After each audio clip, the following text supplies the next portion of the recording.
Kumusta mga ka-enjoy at welcome back sa ating channel. Ngayong gabi muli tayong papasok sa isang mundo ng hiwaga, alamat at mga kwentong matagal nang ibinubulong sa dilim ng gabi. Mga kwentong ipinasa mula sa henerasyon hanggang sa susunod na henerasyon. Mula sa mga misteryosong nilalang na sinasabing gumagala sa kagubatan hanggang sa mga alamat na matagal ng bahagi ng ating kultura at imahinasyon. May mga kwentong magdadala sa atin sa mga lugar na puno ng kababalaghan, pakikipagsapalaran at mga aral na maaari nating dalhin sa tunay na buhay. Kaya hinaan ang ilaw, mag-relax at makinig ng mabuti. Ngayon, simulan na natin ang ating kwento. Sa baryong iyon nakatira ang isang binatang nagngangalang Mateo. 20 taong gulang pa lamang siya, isang simpleng magsasaka na lumaki sa tahimik na baryo ng Bohol. Sa araw abala siya sa pagtatrabaho sa bukid. At kapag sumasapit ang gabi, madalas siyang naglalakad pa uwi sa kanilang bahay. Tahimik ang buhay sa baryo. Ngunit tulad ng iba, narinig na rin ni Mateo ang mga kwentong matatanda tungkol sa mga nilalang na gumagala sa dilim ng gabi. Ngunit para sa kanya ang mga iyon ay mga alamat lamang. Isang gabi, habang naglalakad pa uwi si Mateo matapos ang buong araw na pagtatrabaho sa bukid, tahimik ang daan sa kanilang baryo. Ang mahinang liwanag ang kanyang lampara ang tanging gumagabay sa kanyang dinaraanan. Sa paligid niya, ang mga puno ng niyog at mga puno ng saging ay marahang gumagalaw sa malamig na hangin ng gabi. Ang baryo ay halos tulog na, tanging tunog ng mga kuligligang maririnig sa katahimikan ng gabi. Ngunit habang siya ay naglalakad sa madilim na daan, may kakaibang pakiramdam na tila may nakamasid sa kanya mula sa dilim. Patuloy na naglalakad si Mateo sa makitid na daan ng baryo. Ang mahinang liwanag ng kanyang lampara ang tanging nagbibigay liwanag sa kanyang dinaraanan. Tahimik ang paligid. Tanging tunog ng mga kuligligang maririnig sa malamig na gabi. Ngunit bigla, may narinig siyang kakaibang tunog mula sa likuran niya. Parang mga yapak na dahan-dahang sumusunod sa kanyang paglalakad. Napahinto si Mateo. Mahigpit niyang hinawakan ang kanyang lampara habang dahan-dahan siyang lumingon sa dilim. Dahan-dahang lumingon si Mateo sa madilim na daan sa kanyang likuran. Wala siyang nakita. Tahimik pa rin ang paligid. Ngunit nang muli siyang humakbang ay may napansin siya sa lupa ng daan. Itinaas niya ang lampara upang mas maliwanagan ang kanyang tinitingnan. At doon, may nakita siyang mga kakaibang bakas sa lupa. Hindi iyon bakas ng tao. At hindi rin iyon bakas ng karaniwang hayop na makikita sa baryo. Nanlamig si Mateo habang tinititigan ang mga bakas na tila sumusunod sa kanyang dinaanan. Habang nakatitig si Mateo sa mga kakaibang bakas sa lupa, bigla niyang narinig ang isang mahinang tunog mula sa kadiliman. Isang mabagal na pagkaluskos. Parang may bagay na kumikiskis sa lupa o sa mga tuyong dahon. Napahigpit ang hawak niya sa kanyang lampara. Dahan-dahan niyang itinaas ito upang mas maliwanagan ang paligid. Ngunit sa kabila ng liwanag ng kanyang lampara, wala pa rin siyang makita sa dilim ng mga puno. Ang tanging naririnig niya ay ang tunog ng mga kuliglig at ang kakaibang pagkakamot mula sa kadiliman. Hindi gumalaw si Mateo. Tahimik siyang nakatayo sa gitna ng madilim na daan. Mahigpit niyang hawakang kanyang lampara habang sinusubukan niyang silipin ang kadiliman sa paligid niya. Ang mahinang liwanag ng lampara ay bahagyang tumatama sa mga puno ng saging at mga puno ng niyog. Ngunit sa likod ng mga aninong mga puno, tila may nagtatago sa kadiliman. Nanahimik ang paligid. Tanging tunog ng mga kuligligat ang mahinang pagkakamot mula sa dilim ang maririnig. At sa sandaling iyon, ramdam ni Mateo na hindi siya nag-iisa. Dahan-dahang inikot ni Mateo ang liwanag ng kanyang lampara sa paligid ng daan. Tahimik ang gabi, ngunit sa gilid ng mga punong saging, may napansin siyang bahagyang paggalaw. Parang may bagay na dumaan sa pagitan ng mga puno. Napahinto si Mateo. Mas itinaas niya ang kanyang lampara upang mas makita ang kadiliman. Ngunit sa kabilang kanyang pagtingin, wala pa rin siyang makita sa likod ng mga anino. Ngunit alam niyang may gumagalaw sa dilim ng kagubatan. Dahan-dahang inangat ni Mateo ang kanyang lampara habang nakatingin sa pagitan ng mga puno. Tahimik ang gabi, ngunit sa likod ng mga dahon ng saging, may napansin siyang isang bagay na gumagalaw sa dilim. Noong una, akala niya isa lamang itong hayop. Ngunit nang mas maliwanagan kanyang lampara ang bahaging iyong kagubatan, napansin niya ang dalawang munting liwanag, dalawang mata, nakatitig sa kanya mula sa kadiliman. Hindi kumurap si Mateo habang nakatitig sa pagitan ng mga puno. Ngunit sa isang iglap, naglaho ang dalawang mata sa kadiliman. Napakunot ang noo ni Mateo. Dahan-dahan niyang iniikot ang liwanag ng kanyang lampara sa paligid.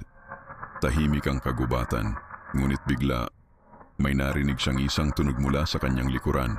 Isang mabagal na pagkakamot sa lupa. Unti-unting nanlamig ang kanyang katawan. Dahil ngayon, ang tunog ay hindi na mula sa mga puno. Ito ay mula na sa kanyang likuran. Unti-unting napalingon si Mateo.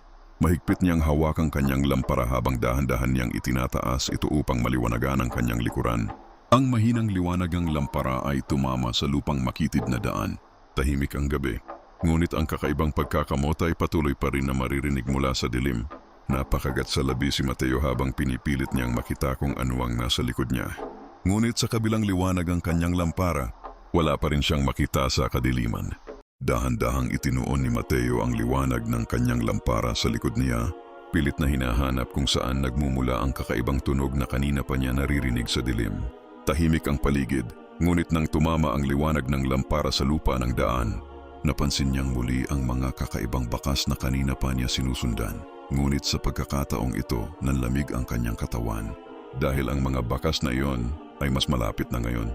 Parang may kung anong nilalang na dahan-dahang lumalapit sa kanya mula sa kadiliman habang siya ay naglalakad pauwi sa tahimik na baryo. Napalingon si Mateo sa paligid, pilit na hinahanap kung ano ang nagiiwan ng mga bakas na iyon. Ngunit sa kabila ng liwanag ng kanyang lampara, wala pa rin siyang makita sa dilim ng mga puno. Huminto si Mateo sa gitna ng makitid na daan habang mahigpit niyang hawak ang kanyang lampara. Pinakinggan niya ang paligid. Umaasang muli niyang maririnig ang kakaibang tunog na kanina pa sumusunod sa kanya. Ngunit sa pagkakataong iyon, wala na siyang narinig. Tahimik ang buong baryo.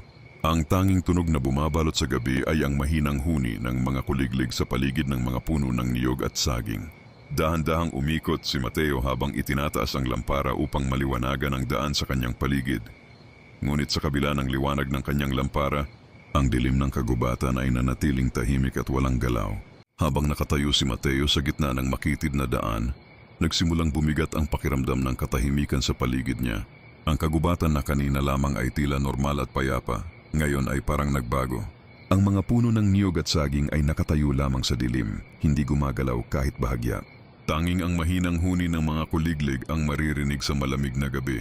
Dahan-dahang umikot si Mateo, itinataas ang kanyang lampara upang silipin ang bawat sulok ng kadiliman. Ngunit habang lumilipas ang mga sandali, lalo niyang nararamdaman ang isang kakaibang pakiramdam. Parang may mga matang nakatingin sa kanya mula sa likod ng mga puno. Tahimik na nagmamasid sa bawat galaw niya. At habang tumatagal, unti-unting kinakain ng kaba ang kanyang isip. Habang tumatagal si Mateo sa gitna ng daan, lalo niyang nararamdaman ang bigat ng katahimikan ng kagubatan sa paligid niya. Ang mga puno ng niyog at saging ay nakatayo lamang sa dilim. Tila mga aninong tahimik na nagmamasid sa kanya. Tanging ang walang tigil na huni ng mga kuliglig ang maririnig sa malamig na gabi. Ngunit sa loob ng kanyang dibdib, mabilis na tumitibok ang kanyang puso. Pakiramdam ni Mateo ay hindi na siya nag-iisa sa kagubatan. Parang may kung anong gumagalaw sa dilim, kahit wala naman siyang nakikita. Dahan-dahan niyang iniikot ang lampara, sinusubukang maliwanagan ang bawat sulok ng daan. Ngunit habang lalo niyang tinititigan ang kadiliman, mas lalo niyang nararamdaman ang isang bagay, isang presensya na tahimik na sumusunod sa kanya sa dilim. Habang nakatayo si Mateo sa gitna ng daan, mas lalo niyang nararamdaman ang kakaibang bigat ng gabi sa paligid niya. Ang katahimikan ng kagubatan ay unti-unting napalitan ng mahinang paggalaw ng hangin sa mga dahon ng puno ng niyog at saging. Marahang kumakaluskos ang mga dahon sa dilim, tila may kung anong gumagalaw sa pagitan ng mga puno. Napahigpit ang hawak ni Mateo sa kanyang lampara habang itinataas niya ito upang mas maliwanagan ang madilim na daan. Ngunit habang sinusubukan niyang silipin ang kagubatan, lalo lamang lumalalim ang kaba sa kanyang dibdib. Pakiramdam niya ay may kung anong nilalang na palihim na gumagalaw sa dilim at dahan-dahang lumalapit sa kanya. Sa gitna ng madilim na kagubatan, nanatiling nakatayo si Mateo sa makitid na daan habang mahigpit niyang hawak ang kanyang lampara.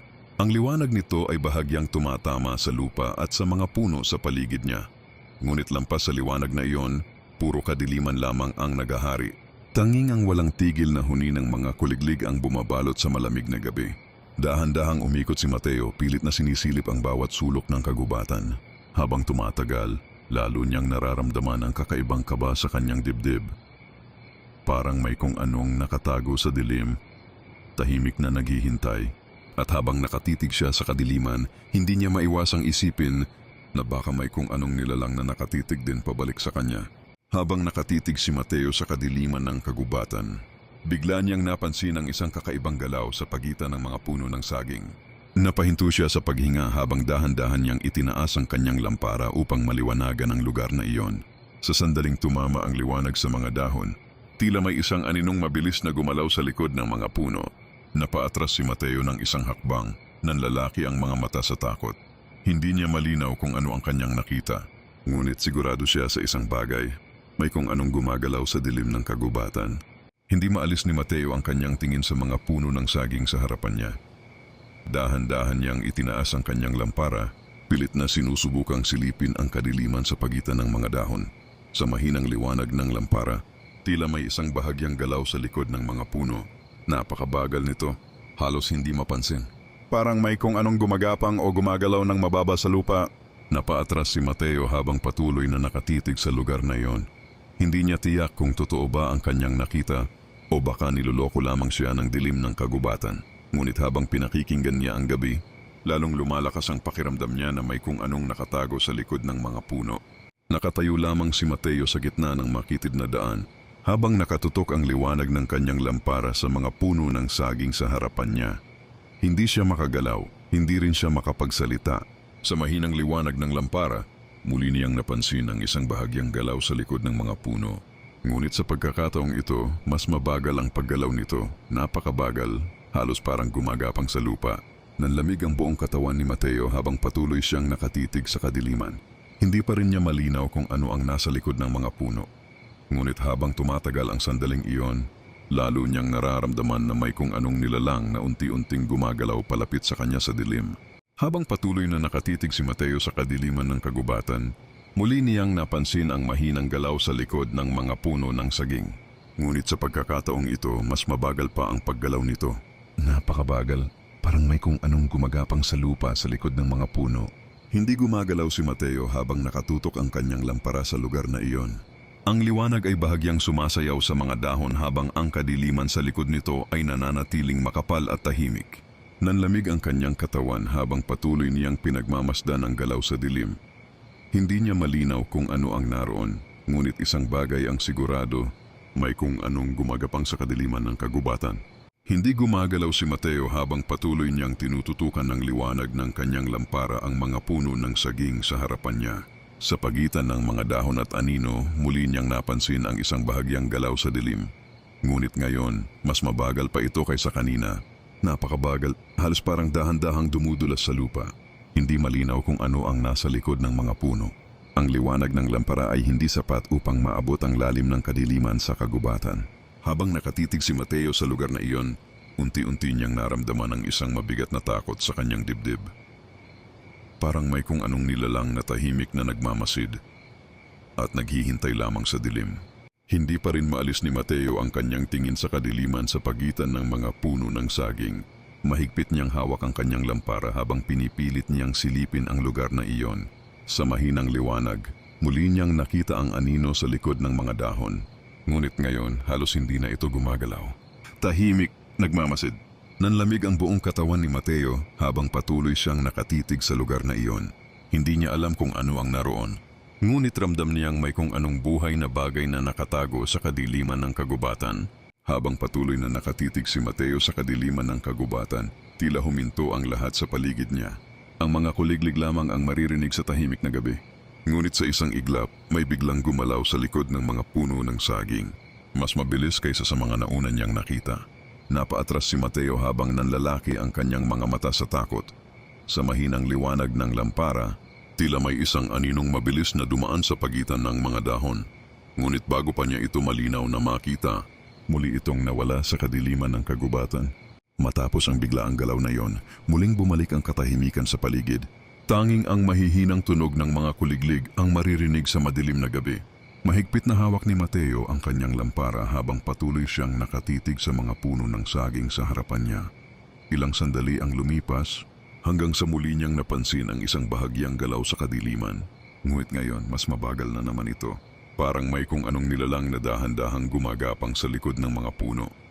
Hindi ito nagmamadali, tahimik lamang itong gumagalaw. Habang patuloy na nakatago sa dilim ng kagubatan, hindi na maalis ni Mateo ang kanyang tingin sa kadiliman ng kagubatan. Mahigpit niyang hawak ang lampara habang dahan-dahan niyang iniikot ang liwanag nito sa paligid. Sa pagitan ng mga puno ng saging, muli niyang napansin ang isang mahinang galaw. Parang may kung anong gumagalaw mula sa isang puno papunta sa isa pa. Napakabagal, ngunit malinaw na may buhay na bagay sa loob ng dilim. Unti-unting bumilis ang tibok ng puso ni Mateo habang patuloy siyang nakatitig sa lugar na iyon. Hindi pa rin niya makita kung ano iyon. Ngunit sigurado na siya ngayon, may kung anong nilalang na gumagalaw sa kagubatan.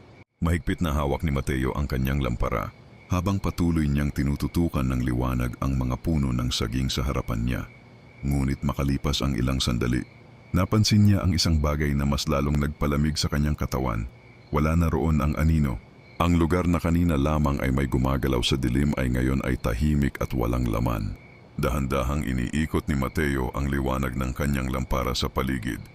Sa bawat puno, sa bawat sulok ng madilim na daan, wala siyang makita.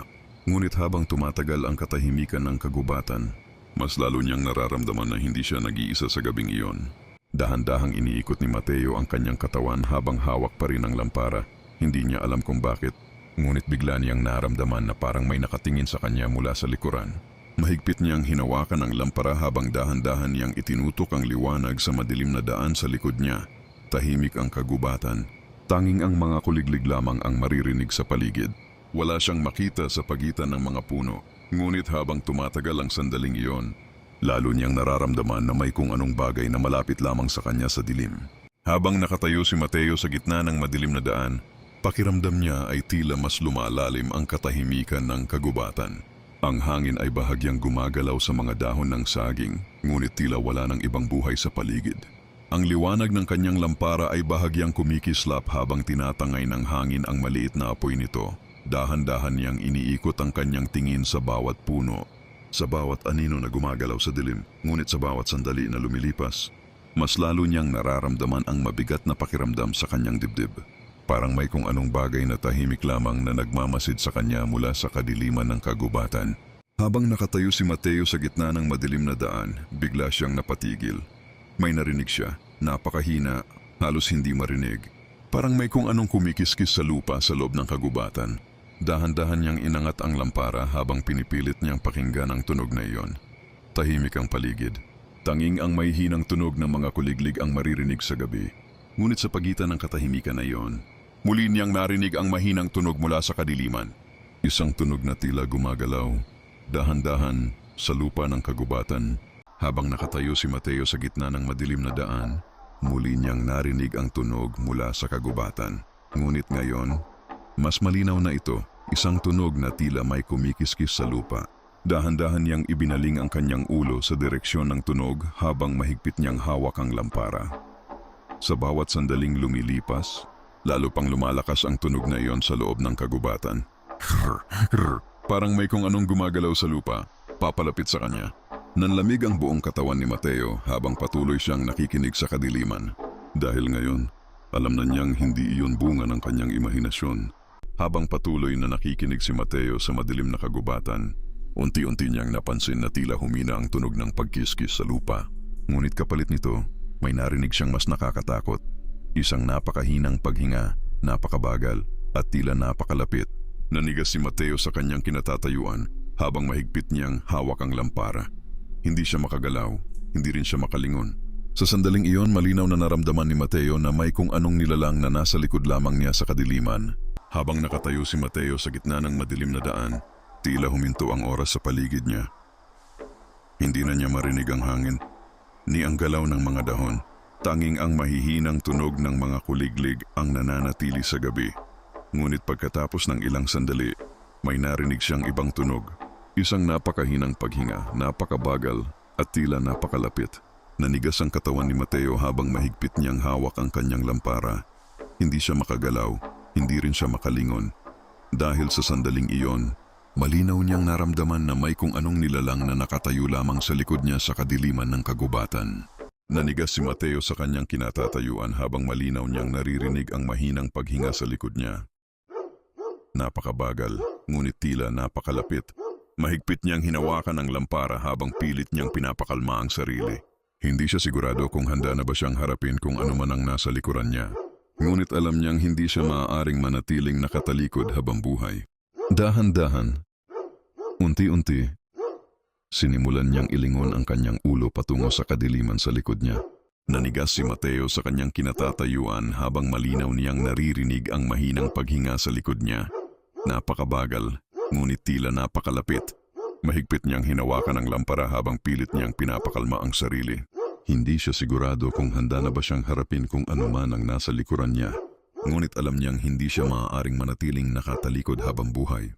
Dahan-dahan, unti-unti, sinimulan niyang ilingon ang kanyang ulo patungo sa kadiliman sa likod niya. Dahan-dahang itinaas ni Mateo ang kanyang lampara habang tuluyan niyang hinaharap ang kadiliman sa likod niya. Ang mahinang liwanag nito ay unti-unting gumapang sa lupa at sa mga puno ng saging sa paligid. Tahimik ang kagubatan. Tanging ang mahihinang tunog ng mga kuliglig ang maririnig sa gabi.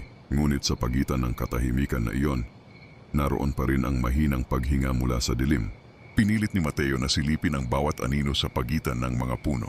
Ang liwanag ng kanyang lampara ay bahagyang gumagalaw sa mga dahon habang patuloy niyang hinahanap kung ano man ang nasa likod niya kanina. Ngunit habang tumatagal ang sandaling iyon, wala pa rin siyang malinaw na makita sa loob ng kadiliman ng kagubatan. Habang patuloy na iniikot ni Mateo ang liwanag ng kanyang lampara sa kagubatan, unti-unting gumagalaw ang mga anino sa pagitan ng mga puno. Tahimik ang paligid, ngunit naroon pa rin ang mahinang paghinga sa kadiliman. Sa isang iglap, tumama ang liwanag ng lampara sa isang bahagi ng kagubatan sa pagitan ng mga puno ng saging. At sa loob ng isang maikling sandali, may nakita si Mateo, isang kakaibang anyo, napakababa sa lupa. Hindi niya agad maunawaan kung ano iyon, ngunit alam niyang hindi iyon ordinaryong hayop. Bago pa niya ito masilip ng malinaw, muling nilamon ng kadiliman ang kakaibang aninong iyon. Napahinto si Mateo habang nakatutok ang kanyang lampara sa lugar kung saan niya nakita ang kakaibang anyo kanina. Ngunit sa pagkakataong ito, wala na roon ang anino.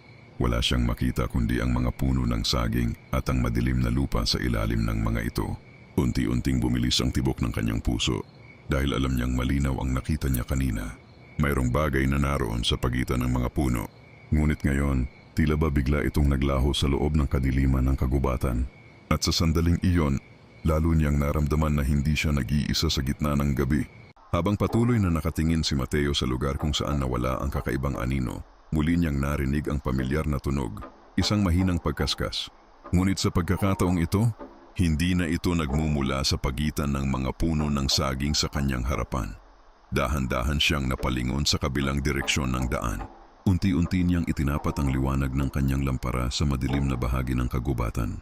At habang ginagawa niya iyon, lalo niyang naramdaman ang kakaibang bigat sa paligid niya. Parang may kung anong nilalang na tahimik na umiikot sa kanya sa gitna ng kagubatan. Habang nakatutok ang liwanag ng lampara sa kagubatan sa kanyang harapan, muli na namang narinig ni Mateo ang tunog, isang mahinang pagkaskas. Ngunit sa pagkakataong ito, napakalapit na nito. Unti-unting nanigas ang kanyang katawan dahil malinaw niyang naramdaman na ang tunog ay nagmumula na naman sa likod niya. Mahigpit niyang hinawakan ang kanyang lampara habang bahagyang nanginginig ang kanyang kamay. Ang liwanag nito ay gumagalaw sa paligid, naglalaro sa mga anino ng mga puno sa kagubatan. At sa gitna ng katahimikan ng gabi, lalo niyang naramdaman na ang kung anumang nilalang ang sumusunod sa kanya ay mas malapit na ngayon kaysa dati. Dahan-dahang ibinaba ni Mateo ang kanyang lampara patungo sa lupa sa harap niya. Gusto niyang tiyakin kung may bakas ba ng kung anumang nilalang ang gumagawa ng mga tunog sa paligid niya. Unti-unting tinamaan ng liwanag ng lampara ang madilim na lupa ng daan. At sa sandaling iyon, may napansin si Mateo, mga bakas sa lupa. Hindi ito bakas ng tao. Hindi rin ito mukhang bakas ng karaniwang hayop sa kagubatan. Tahimik siyang napatingin sa mga ito habang unti-unting bumilis ang tibok ng kanyang puso. Dahil malinaw sa kanyang isipan na ang mga bakas na iyon ay sariwa at tila patungo ang mga ito sa mismong kinatatayuan niya. Tahimik na nakatingin si Mateo sa mga kakaibang bakas sa lupa. Habang tinatamaan ito ng mahinang liwanag ng kanyang lampara, hindi siya makapaniwala sa kanyang nakikita. Ang mga bakas na iyon ay tila papalapit sa kanya. Ngunit habang patuloy siyang nakatitig sa lupa, may napansin siyang kakaiba. Sa harap mismo ng kanyang mga paa, biglang lumitaw ang isa pang bagong bakas sa lupa. Parang may kung anong nilalang nakakahakbang lamang sa kadiliman. Nanigas si Mateo habang unti-unting nanginginig ang liwanag ng kanyang lampara. Dahil sa sandaling iyon, naramdaman niyang ang kung anumang nilalang ang nag-iiwan ng mga bakas na iyon ay papalapit na sa kanya. Biglang napahinto si Mateo. May narinig siyang kaluskos mula sa likuran ng isang puno ng saging. Dahan-dahan niyang itinaas ang kanyang lampara. Ang mahinang liwanag nito ay tumama sa makapal na dahon ng saging. Sandaling walang gumalaw. Ngunit pagkatapos, may kung anong gumalaw mula sa likuran ng puno.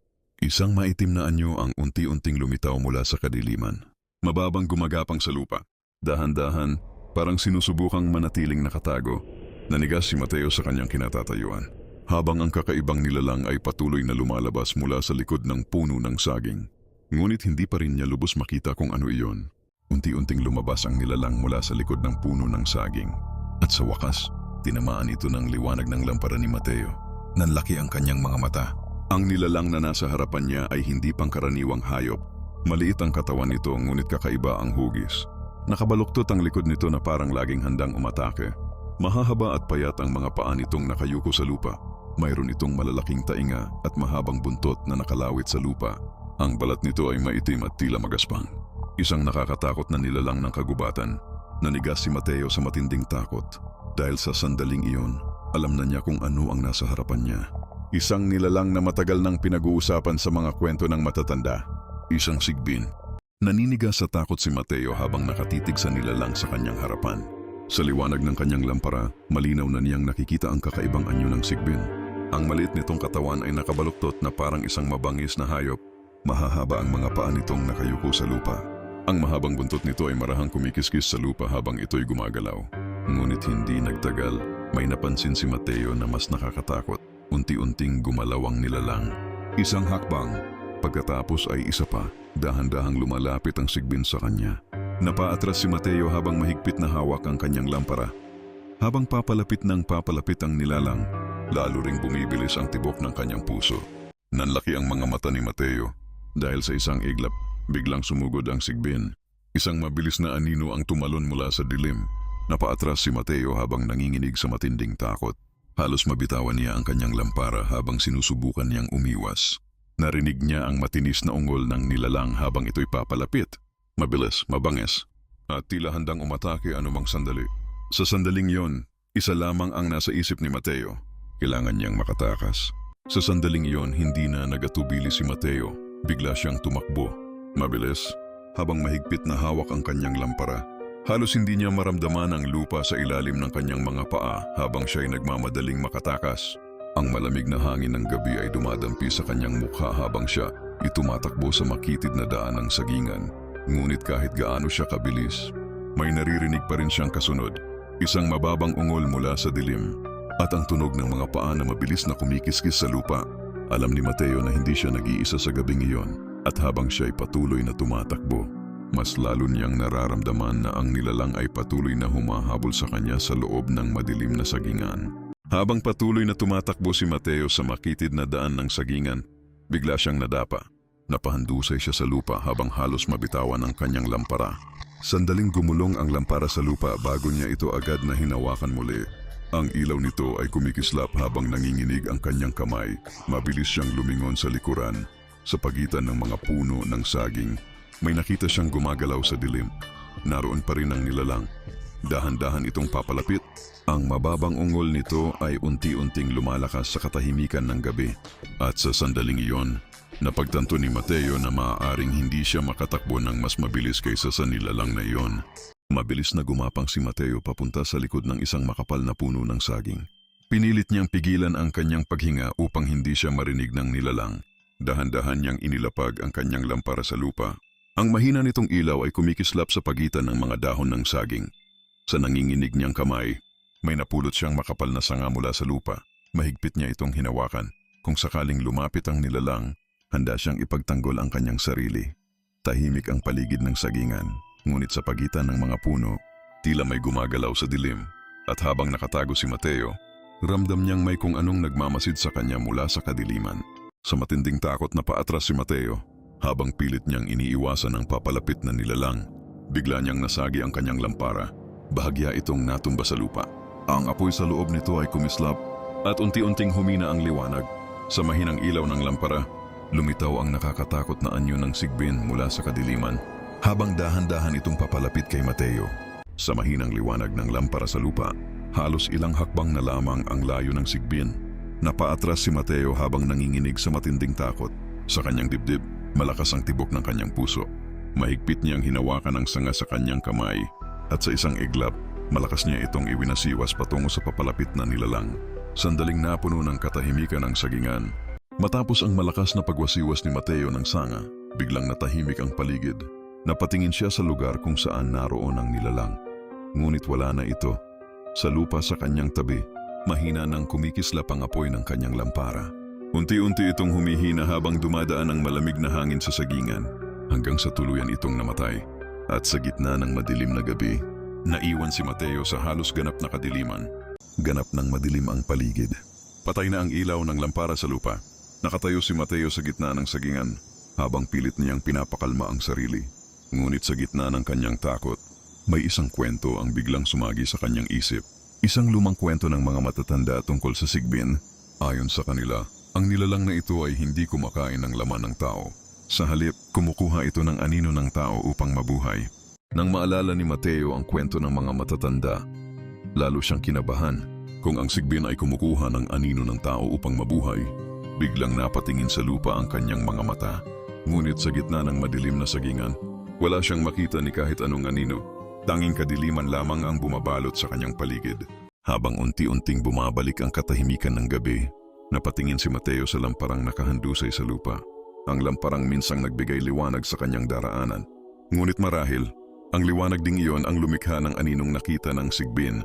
At marahil, ang aninong iyon ang dahilan kung bakit siya sinundan ng nilalang sa dilim ng gabi. Sa ilang bahagi ng Visayas sa Pilipinas, may isang nilalang na matagal nang kinatatakutan ng mga tao. Ayon sa mga lumang kwento ng mga matatanda, ang nilalang na ito ay lumalabas lamang kapag malalim na ang gabi.